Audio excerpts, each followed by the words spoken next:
कल United Nations की security council के अंदर गजा सीज फायर के हवाले से अमेरिका का प्रपोज किया हुआ रिजोल्यूशन पास होने के बाद इसराइल के अंदर जो हार्डलाइनर्स हैं वो गुस्सा हैं और उनको लग रहा है कि एक मरतबा फिर से उनके साथ विश्वासघात किया गया है।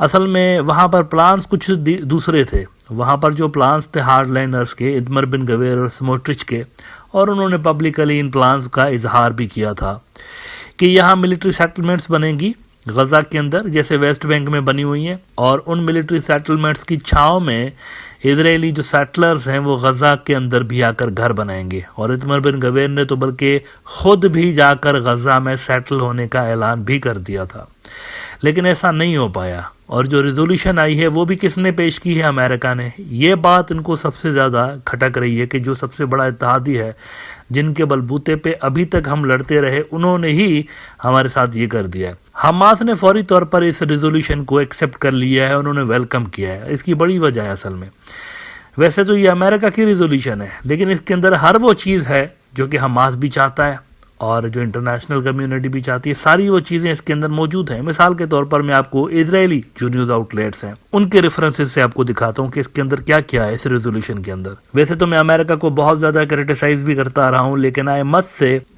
कि इस रिजोल्यूशन के अंदर उन्होंने जो मेन बातें हैं, अरब वर्ल्ड का जो एक मेन डिमांड रही है, वो इन्होंने सारी की सारी ऐड की हुई हैं।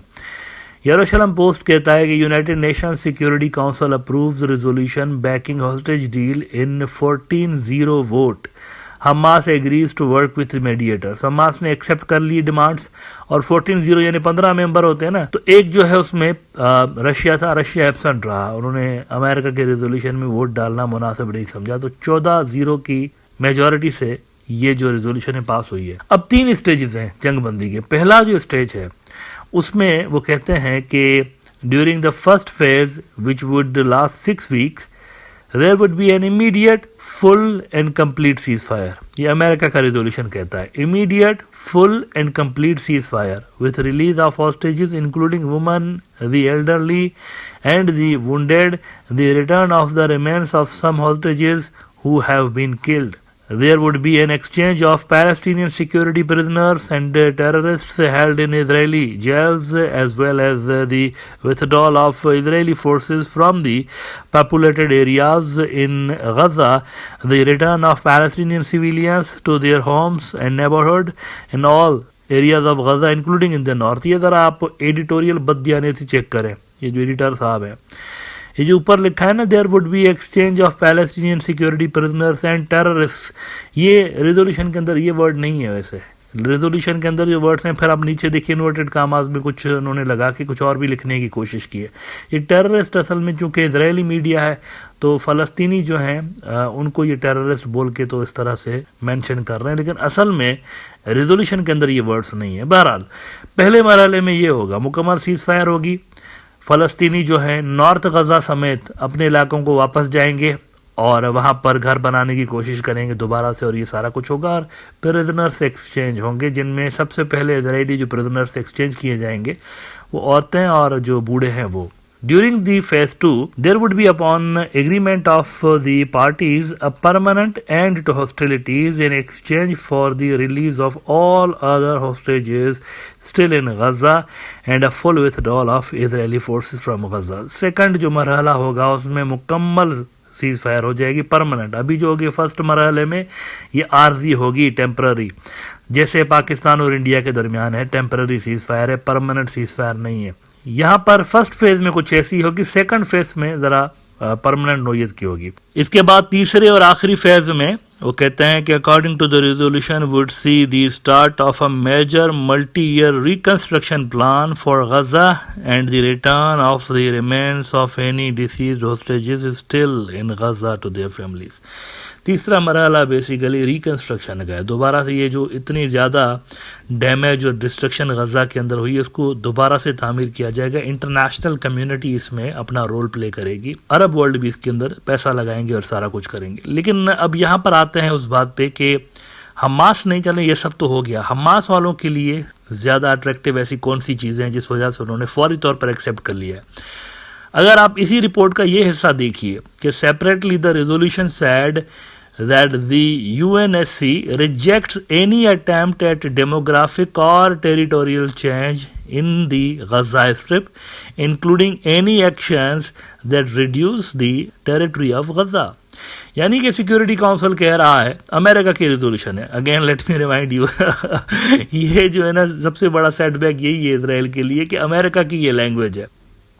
वो कहते हैं कि गजा की साइज कम नहीं होगी, कोई सेटलमेंट नहीं बनेगी, कोई इजरायली बाहर से आकर यहाँ नहीं आबाद होगा, ऐसा कुछ भी नहीं होगा और यहाँ पर फलस्तीनी ही रहेंगे। लेकिन इसके साथ साथ it also reiterated the UNSC's unwavering commitment to the vision of the two state solution where two democratic states, Israel and Palestine, live side by side in peace within secure and recognized borders consistent with international law and relevant UN resolutions, and in this regard stress the importance of unifying the Gaza Strip with the West Bank under the Palestinian Authority.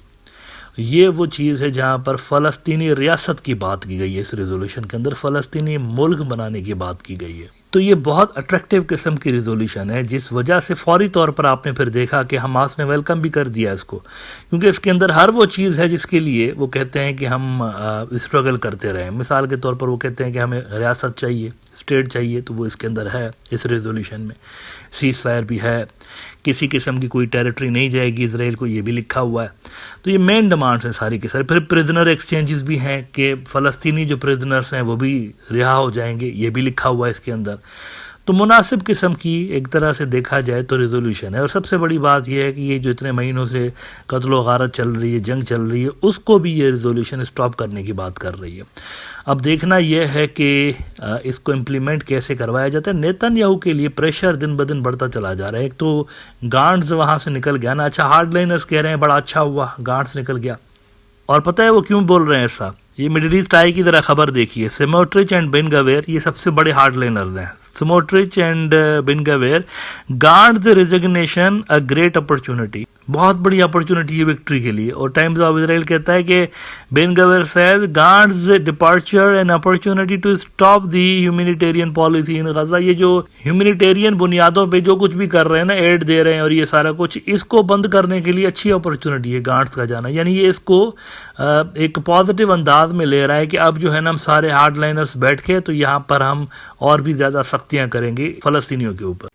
लेकिन वहाँ Netanyahu के लिए problems military के अंदर भी बढ़ते चले जा रहे हैं। कई 100 लोग ऐसे हैं इजरायली जिनके बच्चे फ़ौज में हैं और उन्होंने अपने बच्चों को कहा है कि आप हथियार वहाँ पर छोड़ें और वापस आ जाएं। यानी एक तरह से बगावत की कॉल दे दी गई है। इधर हार्ट्स की खबर देख लीजिए कि hundreds of parents of combat soldiers call for their sons to put down their weapons and return home in letter to Gallant and Halevi. Army chief और डिफेंस मिनिस्टर को ख़त लिखा है उन्होंने कि हमारे बच्चे वापस करो, नहीं लड़ेंगे नेतन्याहू के लिए। तो अंदरूनी फ्रंट पे चैलेंजेस नेतन्याहू के लिए बढ़ते चले जा रहे हैं और ये जो रेजोल्यूशन पास हुई है इसका इम्प्लीमेंट कराना ऑब्वियसली बहुत बड़ा चैलेंज है। लेकिन अगर अमेरिका और बाकी की दुनिया सिंसियरली कोशिश करें तो इसको इम्प्लीमेंट आसानी के साथ किया जा सकता है।